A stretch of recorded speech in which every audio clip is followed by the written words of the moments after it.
Hello there. This is the NBA DFS build. I'm Kevin Roberts. The goal here is to walk you through the games, point to the top plays, in my opinion, of course. Look at some of the values and monitor game situations, and try to help you point to the best possible lineup you can make. I tend to go with a single entry, one lineup approach. But I think you can apply this to whatever you do. So first off, boom, NBA DFS build. We're going to dive right into it, starting with the Timberwolves and Pistons game. I will say, I forgot to mention, that if anything I say here helps you out, please like this video and subscribe to the channel. All right, let's go. Minnesota is coming in as pretty big, 11.5-point favorites. The only injury on their side of note right now is Anthony Edwards is questionable to play. If he's out, Minnesota looks awesome for value, and I would imagine this line gets hit a little bit. The fact that it is this big of a spread makes me think he's probably going to play. If he plays, love the price, projects really well, 44 fantasy points, and the ownership isn't even that bad. If he's out, Cat looks awesome, 7.7K, good projection already, so he would just be probably at 50 points plus. And then Rudy would be totally fine. Mike Conley would be okay. And if Ant were out, somebody like Naw down here, his minutes would go up, and he would also look pretty interesting. And of course, slow-mo at 4.3K. I don't really want to go to any of those guys if Ant is in. And if Ant is in, the only guy I really like is Anthony Edwards. This game in general is a bit risky. Big spread. Pistons are terrible. But it is on the road, and you're getting 3 good quarters of Anthony Edwards. So at this price point, I do like him. On the other side, the Pistons are, still down Cade Cunningham, and they might be without Bojan Bogdanovic. Oh, nope, never mind. He's listed as probable. So really just the main guy there, Cade. So if this game stays close, Jalen Duren looks okay, Jaden Ivey looks okay, even Bogdanovic looks okay. But I'm not racing to get to Pistons. I do anticipate a blowout here, so I don't want to go too heavy on this first game. Next game is the Spurs at Boston. This is a massive spread here with the Celtics favored by 16 points. I mean, Spurs going to Spurs. Spurs get blown out all the time, but they are a really, really friendly matchup for DFS. Starting with San Antonio, you obviously have Wemby, projects extremely well despite only being projected for about 26 minutes. His minutes cap is pretty annoying. The crazy thing is he's not yet expensive enough even for the minutes cap and for what he's capable of. I don't really like playing him while he's on this minutes cap, but he absolutely can get you 50 fantasy points in his limited role right now, just because his usage and with the different things he can do when he's on the floor, it really doesn't matter. But yeah, so he's really the only Spur that I would look at, but because of the price and the minutes limit, I'm not really excited. If you think it's not going to be a blowout and you plan on playing Celtics guys, you could look at Trey Jones, who's a good price for his role, or Jeremy Sohan, or maybe even Keldon Johnson or Devin Vassell. I don't like the spread, though, so I'm probably just staying away from the Spurs as a whole. On the other side is Boston, who obviously everybody here looks good just because of the matchup. The spread is obviously very scary. I would say Jaylen Brown and Porzingis look the best on paper, although this could be a situation to monitor just because Porzingis is questionable, and I believe some other guys are too. Derek White is questionable, and Drew Holiday is questionable. So this could be a spot. Let me update the injury wire here first. So far, there's nothing new. So nobody's been ruled out for this game. But I would definitely watch this just because this could shift the line and it could allow it to be a tighter game. And then all of a sudden, Tatum, Al Horford, and Jaylen Brown would look really good if any or all those guys are out. And even Peyton Pritchard off the bench would look interesting. But we don't know. As I do this, we don't know what that's going to look like. As it stands, if most of those guys are in, I probably would just be avoiding Boston. And if they're at full strength, if you want Celtics, I'd be looking at Jalen or Porzingis. For a slightly less inviting game, as far as upside would go, the Miami Heat are taking on the Raptors in Toronto. But they actually are at full strength. So Miami is, for the most part, full strength. There's Jaquez and Kevin Love are out. I don't really think that moves the needle too much for me. Jimmy Butler's obviously back. You got Bam. You got Tyler Hero. So as far as usage goes, the main guys for Miami are there, and they kind of cut into each other. At this point, Tyler Hero might be a little bit pricey for me. Jimmy Butler is actually a really good price. His projection isn't very good, but 7.8K for Jimmy Butler is pretty interesting. Bam has come down a little bit, but his projection is really good. So I don't have a strong conviction here for Miami Heat players.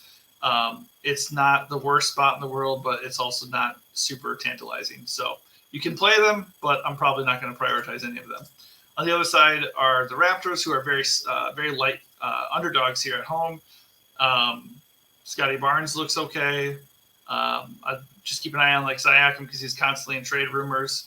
Everybody else, their prices are a bit high. RJ Barrett's okay here. Emmanuel Quickly, not a huge fan of the price. It's just hard to really feel good about playing Toronto guys, especially with the team at full strength right now, and not knowing at all when the hammer's going to drop for Pascal Siakam. So I'd note that I think Gary Trent is questionable. Let me double check that. We know Jakob Poeltl is out, but they're doing like all kinds of wonky stuff with, their 5 minutes there at center. So Gary Trent is sick and he is questionable. So maybe that opens up a little value, but really you're just looking at Scotty Barnes, Siakam, Quickly, Barrett, and I think it just kind of gets spread out pretty evenly. So if I had to pick one, I'm going Scotty Barnes just because he can do a little bit of everything and he has the best projection. Next game up is the Orlando Magic visiting Atlanta. The Magic are actually 4-point underdogs, which I guess could just be, because they're on the road and Atlanta plays fast and Franz Wagner is out. So I guess it kind of makes sense. They're kind of the better team at this point. And their defensive ability, their second defensive efficiency, I would imagine that kind of combats the whole, Hawks pushing the pace and scoring points kind of thing. But I guess we'll find out. On the surface, though, I'm not really into any Magic players except for Banchero. He projects very well. He's going to get some ownership, but his price is not that bad for what we're looking at with Wagner out. Everybody else is just kind of there. Jalen Suggs, Cole Anthony, even Joe Ingles, and just too many guys just cutting into minutes here where everybody's getting like 20 minutes, 25 minutes, and just nobody really stands out. So because the matchup is so good, you absolutely can talk yourself into some of these guys. But on an 8-game slate, or is it 7 games now? Because, by the way, the Warriors-Jazz game has been postponed due to a health crisis for one of the Golden State assistant coaches. So let's see, we have 1, 2, 3, 4, 5. I think it's 8 games now. 6, 7, 8. Yep, so 8 games. So so far, the value for an 8-game slate is not good. So, yeah, you could be looking at some Magic players and just telling yourself, you know what, they're down a key player, and they have perhaps one of the best matchups on the board. So that might be enough in some spots. But as it stands, I'm only looking at Paolo here. On the Hawks side, you can always play Trae Young. His price is fine. Projection looks good. The matchup stinks. Everybody else seems a little bit too pricey for me. Jalen Johnson's priced up. DeJounte Murray is another trade candidate. I just don't, at this time of year, I just don't like playing guys who are like actively in trade conversations because then out of nowhere, I mean, we've seen people get pulled within the game at times. That seems unlikely, but maybe at the last second, like right before lineup, somebody like that gets scratched and then your night's over. So it's just not fun to mess with it. And besides, Murray hasn't even been that good on the year anyways. For other Hawks guys, Sadiq Bey looks okay. Clint Capella looks okay. Boggy off the bench is okay. But none of these guys really stand out. The matchup stinks. This is not a game stack I would be chasing down probably. The first game stack that I would be looking at is going to be the Bucks against the Cavs in Cleveland. Let me actually get to that ticker for you. We have the Cavs as 4-point underdogs at home. Obviously, the Bucks are not a good matchup for them. But these teams have had a couple of meetings and they've been pretty explosive matchups. So I would imagine a high-scoring game. I'd imagine it to be pretty competitive, which obviously puts Giannis Antetokounmpo on the table here. He's seen better matchups, so that's why his projection is only at 56 for this slate. But I feel like that projection is honestly a little bit low, because if we look ahead, how's he been doing here against the Cavs on the year? So, yeah, he's been averaging – well, he's only played him one time, but 63 fantasy points in that game. So he could definitely take advantage of this matchup, especially with them down to interior guy and Evan Mobley. But Giannis is fine. I don't know if we have to get to Giannis here. The guy that actually stands out would be Dame. Damian Lillard obviously went off with just his last game that he did. Did he hit the game winner against the Kings? Yep, that was his last game. He had 46 fantasy points and hit the game winner. Dame time was resurrected, of course. But he doesn't project amazingly, but his price is nice. I like the price. The road matchup isn't the best, but, I mean, it's Dame, and the price is good, and his ownership is, like, non-existent. Honestly, no Bucks are garnering ownership yet, which is very interesting, considering this is probably one of the best game environments on the slate. We'll talk about a better one in a little bit, but this one, if it's going to fly under the radar, stacking this game or getting some pieces to this game is very interesting. Other guys worth mentioning, maybe Brook Lopez. Good price, okay projection, but it's probably just Dame or Giannis from here. On the Cleveland side, obviously Spida, Donovan Mitchell, really good price at 9.6K, good projection. He has an awesome ceiling. Obviously, Damian Lillard is not a stalwart defensively, so he can kind of do whatever he wants. Jared Allen projects really well. His price has come up a good amount since, before it was compared to what it was earlier in the year, but he's in play in this spot. I think Karis LeVert is banged up, which could be interesting. Let's see. Obviously, we know Darius Garland is out, and Evan Mobley's out, and Karis LeVert he was at shoot-around, but he was questionable. So I would keep an eye on that. That could be a source of value for off the Cavs bench, or somebody who comes in the lineup. Obviously, you'd be looking at Max Strus, Sam Merrill, probably just those two guys. And if LeVert is in, I'd probably just look at Jared Allen or Mitchell with a heavy lean toward Mitchell in this game. Okay, next game up, we have the Rockets at the Knicks. The Knicks are 6-point favorites. Yeah, really nice prices for Houston. The Knicks, obviously, on the road are not the best matchup in the world. Şengün is averaging 45 or projected for 45 fantasy points, and a 7.9K price tag is very, very alluring. I really like Şengün here. Fred VanVleet looks really good as far as price goes at 7.5K. His projection leaves a lot to be desired, but he's going to get a ton of minutes, and the game should be close. So FVV, he kind of stands out to me a little bit here. I think the projection is a little bit light, and if this game stays close, him and Şengün look pretty good together. Jalen Green is fine, but I think, what was the last game? He had two crazy games where, like his last two games, we just saw the shades of Jalen Green. Yeah, look at this. He had 44, 15, 30. Those are his fantasy points over his last three games. So,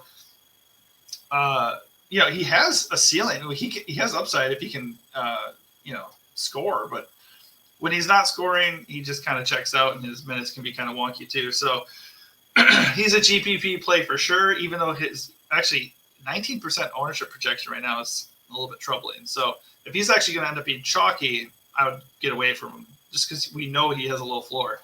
Dylan Brooks is back. I like the price. I like the minutes. He is Dylan Brooks. So is he safe? No. But his presence probably eliminates any value here, like Cam Whitmore or, any of those guys. I will say Jabari Smith looks okay too at 6K, but not a priority. On the Knicks side, Julius Randle, Jalen Brunson are the usual suspects. They look great as usual. Obviously, the Rockets have been pretty good defensively on the year. And it's not the best matchup, but these guys are both priced well. They project well. They don't project for crazy ownership. I will note that Brunson is questionable, and I think they have a couple other guys banged up too. Maybe it's just Josh Hart. He's also questionable. So Josh Hart possibly being out would make OG a little bit more appealing. Although he's already a really good price with a lot of minutes, and Dante DiVincenzo would look a little bit better too. If Hart is in, I don't really like any of those guys, and I'd look at Julius and Brunson. And I like Isaiah Hartenstein, but his price has come up a little bit too much for me. If Brunson is out, then Julius is a smash play, and all the other Knicks guys that I mentioned look really good. Miles McBride's price has come up, but he's been doing well in the last couple of games, so he would probably see a big minute spike as well, and he would have to be on your radar. Second to last game of the night. Next up, we have the Hornets visiting the Pelicans. And the Hornets are 12-point underdogs, as expected, because Charlotte stinks. And LaMelo Ball is still on a bit of a minutes limit. Although he played 30 minutes his last game, so I'm not as concerned about that as I normally would be. Excuse me. But his projection is at 39 fantasy points. Not really the best. Price is fine. We know he has a really good ceiling, but it's a projected blowout, and he's already limited, so he's not somebody I'm racing to go get at this point. For GPPs, he's not going to be owned, and he has a major upside, so he's in play for GPPs, but I probably won't be using him. Probably going to be the same thing for me for all the other Hornets guys. Miles Bridges is a fine price. Rozier's price has come down nicely with ball back, so he's okay. Nick Richards getting plenty of minutes with the injuries to Charlotte's big men, but you got PJ Washington there, so I just don't think anything in Charlotte looks very appealing here. On the other side, you have the Pelicans. Let me check here if they have anybody banged up. Nope, they look like they're going to be at full strength. So it's kind of pick your poison. Anytime you have these teams where like four solid players who can score the ball and soak up a lot of usage, when they're all active, it's really tough to differentiate and feel good about anybody. So sometimes I just look to the cheapest guy, or the guy with the most talent, or the guy with the best projection. And in this case, it's Zion kind of eats up all those categories. He's the cheapest between him, CJ McCollum, and Brandon Ingram, and he has the best fantasy point projection. He is going to garner some ownership because of that, but it's an awesome matchup, and he just looks like a smash play in the spot. You could talk me into any of those three guys, but it's probably going to be Zion for me. Last game of the night, with the Warriors game being postponed, last game of the night is going to be Dallas at LA. And the Lakers are 4-point favorites, which is a little bit strange to me because the Lakers, kind of suck. But the Mavs are still without Dante Exum. A couple other guys, Grant Williams and Derrick Jones Jr., are banged up. And even, obviously, Luka Doncic is the most important piece to this puzzle. He's on the board here with one of the best projections of the slate, 58 fantasy points. So is it the best overall projection? Yeah, it is. Okay, so which should really surprise nobody. So he's missed a couple of games. Kyrie Irving, smashed while that was happening. It seems like it's trending towards Luka being back tonight. And his price has come down a little bit. The projection's really good. He doesn't even project for that much ownership, despite this being the best game environment of the night. So I gotta think that gets adjusted. But there is the price factor. There's, Kyrie still being there. And there's, people always worry about guys getting rested after coming back from an injury or being away for a few games. So it's Luka, though, so I don't really care. I mean, if he's back, I'm looking at Luka, especially if we end up seeing ownership flock, heavily in one spot. And right now, let's take a look at that. So ownership is flocking toward Joe Ingles, so that's great. So, we talked about a couple of these guys like Şengün, who I actually agree with that. But otherwise, the ownership is really, really split so far. And if that's going to be the case, then sign me up for Luka. I will build around Luka, no problem. The only issue is, like I noted, is value. Is there going to be enough value to feel good about a lineup with Luka? So the only other guy that stands out for the Mavs is going to be Kyrie Irving. I think at 9.3 and with his projection and in the game environment, you still can play him even if Luka is there. I think that's fine. He's not going to be owned either. In fact, he would surely be less owned than Luka, just because he does tend to get a little bit dinged from Luka's return. He just soaks up so much usage. But if Luka's out, everybody's going to be playing Kyrie, and rightfully so. And if Luka is out, then Kyrie's smash play, and you can start looking at all these other Mavs values like Tim Hardaway Jr., and just whoever's in the starting lineup. I don't want to play a guessing game here. I mean, whether it be Josh Green, Derek Lively, Jaden Hardy. I wouldn't play everyone if that's the case, but I would probably play like 3 Mavs centered around Kyrie. But I think Luka's playing. So on the other side is the Lakers, and they have one of the best projecting players in Anthony Davis. He's another smash play, great matchup. He's going to be owned. He projects it very well. He's still not pricey enough. His price has really not budged much. Same with LeBron James, who's forever questionable, but we know he's going to play. I like them both.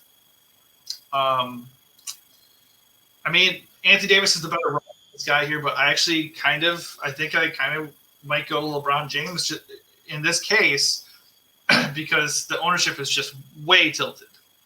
LeBron is projecting for 6% and still, set to get 50 fantasy points or more. And Anthony Davis looking at 21% ownership. So, yeah, I'd be very interested in LeBron James at low ownership. D'Lo projects well, projects to be owned, and is a good price, but him and Austin Reeves are just kind of like eating into each other, so I'm not really a big fan of that. Value is terrible, so yeah, we can look at Taurean Prince, who is extremely volatile, but he gets a lot of minutes. He's going to get you 30 minutes, and if he hits his shots, he could pan out. All right, so overall, this slate is really difficult to assess just because we don't have any clear-cut injury news. I'm going to refresh the injury list one more time. So Josh Green is out. That does nothing unless Luka sits.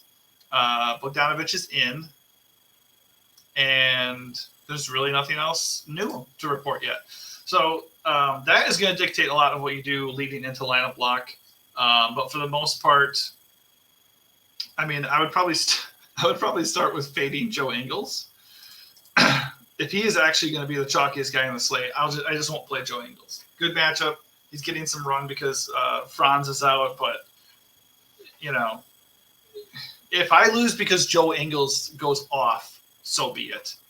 But yeah, hopefully this breakdown helped you a little bit, pointing you in the right direction as far as some values and some core plays. As things stand, I am probably going to try to build around a Luka LeBron core. Will there be enough value for me to comfortably do that? I don't know. And can I do that without using the chalky of chalk, Joe Ingles? I don't know. We'll see.